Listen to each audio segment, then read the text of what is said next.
कहते हैं कि चाहे हीरक जयंती हो या ये अब जो 28 जनवरी को दिल्ली में कार्यक्रम है, लोग ये कहते हैं, जो राजनीतिक जानकार है, कि ये एक शक्ति प्रदर्शन है। चुनावों से पहले, विधानसभा से पहले हीरक जयंती पर हुआ, अब लोकसभा चुनाव है, उससे पहले जो राजपूत समाज है वो एक कड़ा संदेश देना चाहता है। कड़ा और नरम संदेश तो क्या होता है, देखो 75 साल जो है वो है 75 साल। 75 साल में इतने बड़े कार्यक्रम पहले नहीं हुए जितने अभी 5-7 सालों से। जितना मैंने आपको पहले भी पूछा ना कि सक्रिय इसीलिए हुआ है, लोगों को ताकत बताने की कोशिश की जा रही है कि साहब हम लोग संगठित है। पहले इस तरीके के कार्यक्रम में इतना बड़ा हावला नहीं होता था। देखो, एक कहावत है अंग्रेजी में, मैं उसको हिंदी में ही बता देता हूँ। हाँ। कि ताकत और औरत, इन दोनों को ये बताना नहीं पड़ता कि वो क्या है। ठीक है, सबको पता है कि कौन क्या है। जिनके पास ताकत होती है उनको कोई ज्यादा हल्ला करने की जरूरत नहीं होती। ताकत होती है या ताकत नहीं होती है। कई बार आप कितना ही आप बता दो, मैं अभी कह दूं कि मैं अंबानी के बराबर हूँ, देखिए आप, सबको ही पता है कि मेरा रिटर्न कितना है, तो उसमें कुछ नहीं। ये 75 साल। नमस्कार साथियों, मैं आपका साथी दिनेश बोहरा। इस समय 28 जनवरी को दिल्ली के अंदर तनसिंह जयंती की 100वीं शताब्दी मनाई जा रही है और उसके लेकर जबरदस्त तरीके से पूरे देश के अलग अलग हिस्सों से वहां लोग पहुंचने वाले हैं। और मैं इस वीडियो में आपको बताने की कोशिश करूंगा कि तनसिंह जी का कैसा राजनीतिक जीवन था, कैसा सार्वजनिक जीवन था और किस तरीके से क्षत्रिय युवक संघ की स्थापना हुई। इन तमाम चीजों को लेकर हमारे साथ में इस वक्त राजेंद्र सिंह भियाड़ है, जो कि इन तमाम चीजों पर विशेष तौर से रुचि रखते हैं। सबसे पहले तो आपका स्वागत है सर। ये जो कार्यक्रम किया जा रहा है 100वीं शताब्दी, तो सबसे पहले तो मुझे ये बताइए कि तनसिंह जी का जन्म कहाँ हुआ था और उसके बाद में उनकी राजनीति के अंदर कैसे एंट्री हुई, कैसे क्षत्रिय युवक संघ बना, इन तमाम चीजों को लेकर, ताकि लोगों को ये पता भी चले कि आखिर किस तरीके से उनका राजनीतिक जीवन और तमाम चीजें थी। सन 24 में वो पैदा हुए। उनका ननियाल था जैसलमेर जिले में, बेरशाला गांव में। आपने देखा होगा, बिल्कुल अभी भी दौरों के बीच में ही है और बहुत सामान्य से परिवार में उनका ननियाल था, वहाँ पैदा हुए। और उसके बाद में उनका जो पैतृक गांव था वो बाड़मेर जिले में, रामदेरिया गांव जो बाड़मेर के पास में ही है। उसके बाद में उनकी प्राथमिक शिक्षा यहीं हुई और फिर वो हायर एजुकेशन के लिए, उस समय बड़ा सेंटर था चौपासनी जोधपुर में। हाँ। तो चौपासनी चले गए। चौपासनी में वो पढ़ने में बहुत मेधावी थे, तो चौपासनी के वो बेस्ट स्टूडेंट बने, वो गोल्ड मेडलिस्ट हो गए। और चौपासनी के बाद में उस समय बिड़ला जी की ओर से पिलानी में एक अच्छा एजुकेशन इंस्टीट्यूशन था, तो फिर वो पिलानी चले गए आगे के एजुकेशन के लिए। और फिर उन्होंने लॉ की एजुकेशन ग्रहण की। तो आप समझ सकते हो कि आज़ादी से पहले बाड़मेर में बहुत थोड़े लोग, चंद लोग थे। और बाद में अपने पॉलिटिक्स में भी, जैसे वृद्धिचंद जी थे, गंगाराम जी थे, ये वो लोग थे उस पीढ़ी के जिन्होंने उस समय उस जमाने में लॉ की थी। तो तनसिंह जी भी थे। उन्होंने नागपुर से जो है लॉ की शिक्षा की और नागपुर से करने के बाद में जब वो बाड़मेर आ गए तो 49 में वो पहली अपनी जब नगर पालिका बाड़मेर की बनी, तो वो बाड़मेर की नगर पालिका के पहले जो है नगर पालिका के अध्यक्ष बने अपने बाड़मेर शहर के। उससे पहले उन्होंने क्षत्रिय युवक संघ की स्थापना भी की। क्षत्रिय युवक संघ उन्होंने 46 में बना दिया। हाँ।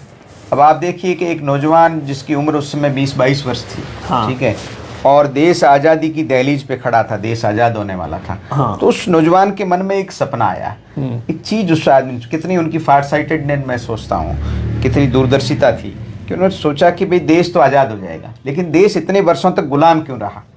कोई भी मुल्क आगे बढ़ता है, पीछे हटता है, गुलामी झेलता है, तो उसका कारण होता है उसके नागरिक।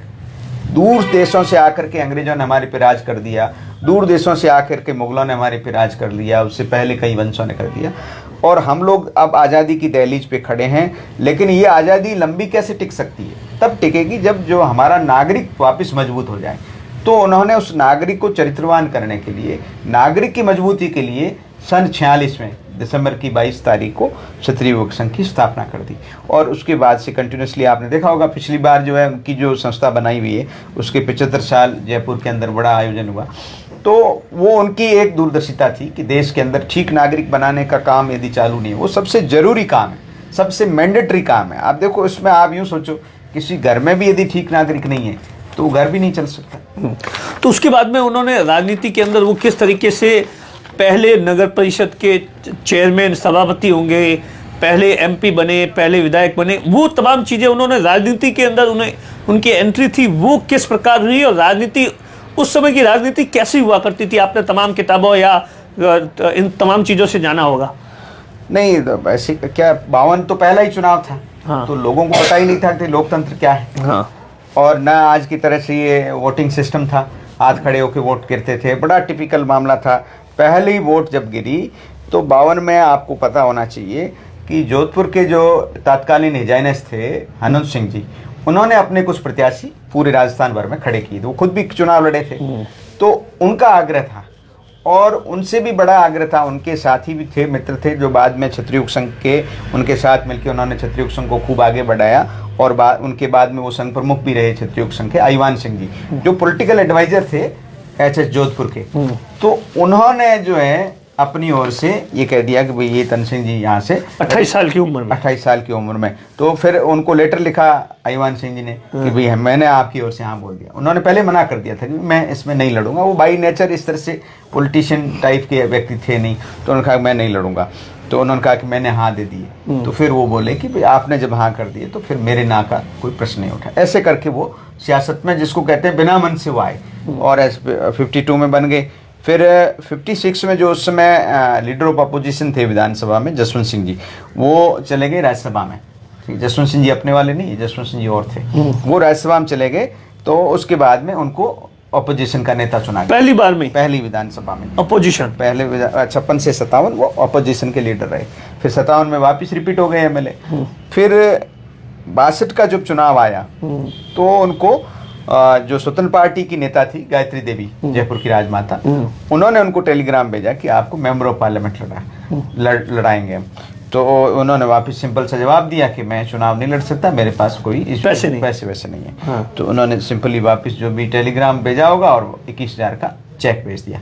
तो इस तरह से उन्होंने पहला 62 में बाड़मेर, जैसलमेर, शेरगढ़, ये अपना पूरा संसदीय क्षेत्र इतना लंबा चौड़ा था। एक जीप थी उनके पास में, बहुत कम संसाधन थे और उस जीप पर भी चुनाव प्रचार वगैरह तमाम चीजें उस वक्त तो हाँ उसमें। लेकिन उनके सामने बहुत हैवीवेट कैंडिडेट थे। आपको जान के आश्चर्य होगा, अभी जो राजस्थान सरकार में हेल्थ मिनिस्टर है गजेंद्र सिंह खेमसर, इनके पिताजी थे ओंकार सिंह। वो ओंकार सिंह जी उनके सामने चुनाव लड़े और उस चुनाव के भी कई इंटरेस्टिंग किस्से हैं। ओंकार सिंह जी के पिताजी शायद उस समय जीवित थे। तो तन सिंह जी ने ओंकार सिंह जी के पिताजी को पत्र लिखा कि मैं चुनाव लड़ रहा हूँ और आप मुझे आशीर्वाद दीजिए। और आप देखिए कितने ग्रेट लोग होते थे। उनके पिताजी ने कहा कि मैं आपको विजयश्री का आशीर्वाद देता हूँ। उनका पुत्र लड़ रहा था सामने। हाँ। फिर भी उन्होंने विजयश्री का, और ऐसे करके 62 का चुनाव वो जीते और पहली बार मेंबर ऑफ पार्लियामेंट बने। तो उनकी जो वेश विन्यास आप अभी फोटोग्राफ्स वगैरह में देखते होंगे कि वो अपनी इस वेशभूषा में रहते थे, दाढ़ी और ये अपनी ज्योति चमड़े की और साफा, तो ग्रामीण जैसी वेशभूषा थी। तो 62 की जो पार्लियामेंट थी वो बहुत इलिट पार्लियामेंट थी। हाँ। तो आप ये समझो कि खूब पढ़े लिखे लोग उसमें रहा करते थे। कि एक महिला मेंबर ऑफ पार्लियामेंट आई, उसको लगा कि बेचारा अनपढ़ जो है, वो बोलते कम थे, सीरियस रहते थे पहले। हाँ। तो उसने आके पूछा कि कुछ पढ़े लिखे हो क्या? तो उन्होंने कहा कि मैं LLB हूँ। तो वो झेंप गई। फिर उसके बाद में जब जैसे डिबेट्स वगैरह चालू हुई तो उसमें उनका जो है जिसको प्रतिभा जिसको कहते हैं, आप देखिए कि फाइनेंस मिनिस्टर उस समय हुआ करते थे मोरारजी देसाई। मोरारजी देसाई एक एफिशिएंट फाइनेंस मिनिस्टर थे। लेकिन फाइनेंस बिलों पे उनकी जो बहस है वो बहस एक्सीलेंट बहस थी। ठीक है, आप देखेंगे बजट पे उनकी बजटीय हस्तक्षेप। और फिर जब ये आपका अटैक हो गया चाइना का, तो नेहरू को पूरे अपोजिशन ने घेरा। वो एकमात्र ऐसे मेंबर ऑफ पार्लियामेंट थे, उन्होंने कहा कि नहीं, इस समय प्राइम मिनिस्टर को हमारे सहयोग की जरूरत है और प्रधानमंत्री के पक्ष में बोले। उन्होंने कहा कि जब देश पे संकट हो तो देश के नेता के साथ रहना चाहिए। अब को उनका था कि भाई कोई व्यक्ति डूब रहा है, अपन किनारे पे खड़े होकर कहेंगे हमने तो पहले ही कहा था कि मत जाना, तो मत जाना, उस बात तो कोई मतलब हाँ, नहीं। तो उस डूबते हुए को उसमें हाथ की जरूरत है। और उनका था कि ऐसे हम शांति काल में लड़ सकते हैं। पारिवारिक स्थिति क्या इतनी स्ट्रॉन्ग थी कि वो इतने बड़े लीडर्स बन गए, या पारिवारिक स्थिति भी संघर्ष? नहीं, पारिवारिक स्थिति जैसे उनके पिताजी सोशली बहुत रेपुटेड व्यक्ति थे। लेकिन कुदरत का आप खेल देखिए कि उनके जन्म के बाद में 2 साल में उनके पिताजी का जो है स्वर्गवास हो गया। तो नेचुरल सी बात है कि अपने इस इलाके में जब रोजगारी के बहुत कम साधन होते हैं और इस तरह से पिता का साया सर पे उठ जाता है तो निश्चित तौर पर एक स्ट्रगल रहता है। लेकिन उनकी जो माताजी थी वो बहुत फार साइटेड और थे, उनके कारण ही उन्होंने उनको चौपासनी भेजा। तो वो उनका एक जज्बा था कि मुझे इसको पढ़ाना लिखाना है, काबिल बनाना है। आइडियोलॉजी क्या थी उनकी, मतलब जिस तरीके की आइडियोलॉजी थी वो आप देखिए कि क्षत्रिय युवक संघ अभी भी उसी आइडियोलॉजी पे क्या चल रहा है, वो तमाम चीजें, क्योंकि पहले इतना क्षत्रिय युवक संघ लगातार सक्रिय नहीं था, पिछले 5-7 सालों में देखा गया है तमाम ऐसे कार्यक्रम हुए हैं। क्या उसी आइडियोलॉजी पर अभी तक भी चल रहा है? नहीं, सक्रिय नहीं होता तो 75 साल कोई संस्था बड़ी नहीं होती। क्षत्रिय युवक संघ जैसी संस्थाएं हैं वो बिना हो हल्ले के देखो व्यक्ति निर्माण का काम है, उसके वो तो रील बना के पूरा नहीं हो सकता, वो किसी अखबार में विज्ञप्ति जारी करने से या कहीं बयान देने से पूरा, उसके लिए तो जीवन देना पड़ता है, उसके लिए लोगों को तैयार करना पड़ता है, उनको ट्रेनिंग देनी पड़ती है। तो क्षत्रिय युवक संघ तो अपनी ही गति से लगातार चल रहा है, क्योंकि ये जो काम है इसकी कोई शॉर्टकट नहीं हो सकती। पब्लिक मीटिंग करनी उसकी तो चर्चा हो सकती है। जब आपने हीरक जयंती का कार्यक्रम देखा वो तो एक दिन का कार्यक्रम था, लेकिन क्षत्रिय युवक संघ तो 365 दिन चलता है। उनका आइडिया ये था कि व्यक्ति को जो है अपनी ड्यूटी को निभाते हुए, अपने कर्तव्य का पालन करते हुए ईश्वर की तरफ जाना चाहिए। एक व्यक्ति का अपना ये भारत का दर्शन भी है कि व्यक्ति हमारे को मनुष्य जन्म किस लिए मिला है कि हम ईश्वर की प्राप्ति करें, वो कहीं और नहीं बैठा है, ईश्वर हमारे भीतर है। हमारी चेतना को हम जागृत करें, और जागृत चेतना जो है वो देश के लिए, समाज के लिए, मानवता के लिए काम आ सकती है। तो बेसिकली वो व्यक्ति की चेतना को प्रज्वलित करने का एक अभियान लेके चले थे। तो वो महर्षि अरविंद हो, रमन महर्षि हो, चाहे स्वामी विवेकानंद हो, उनकी विचार की उन पे छाप थी। लेकिन कहते हैं कि चाहे हीरक जयंती हो या ये अब जो 28 जनवरी को दिल्ली में कार्यक्रम है, लोग ये कहते हैं, जो राजनीतिक जानकार है, कि ये एक शक्ति प्रदर्शन है। चुनाव से पहले, विधानसभा से पहले हीरक जयंती पर हुआ, अब लोकसभा चुनाव है, उससे पहले जो राजपूत समाज है वो एक कड़ा संदेश देना चाहता है।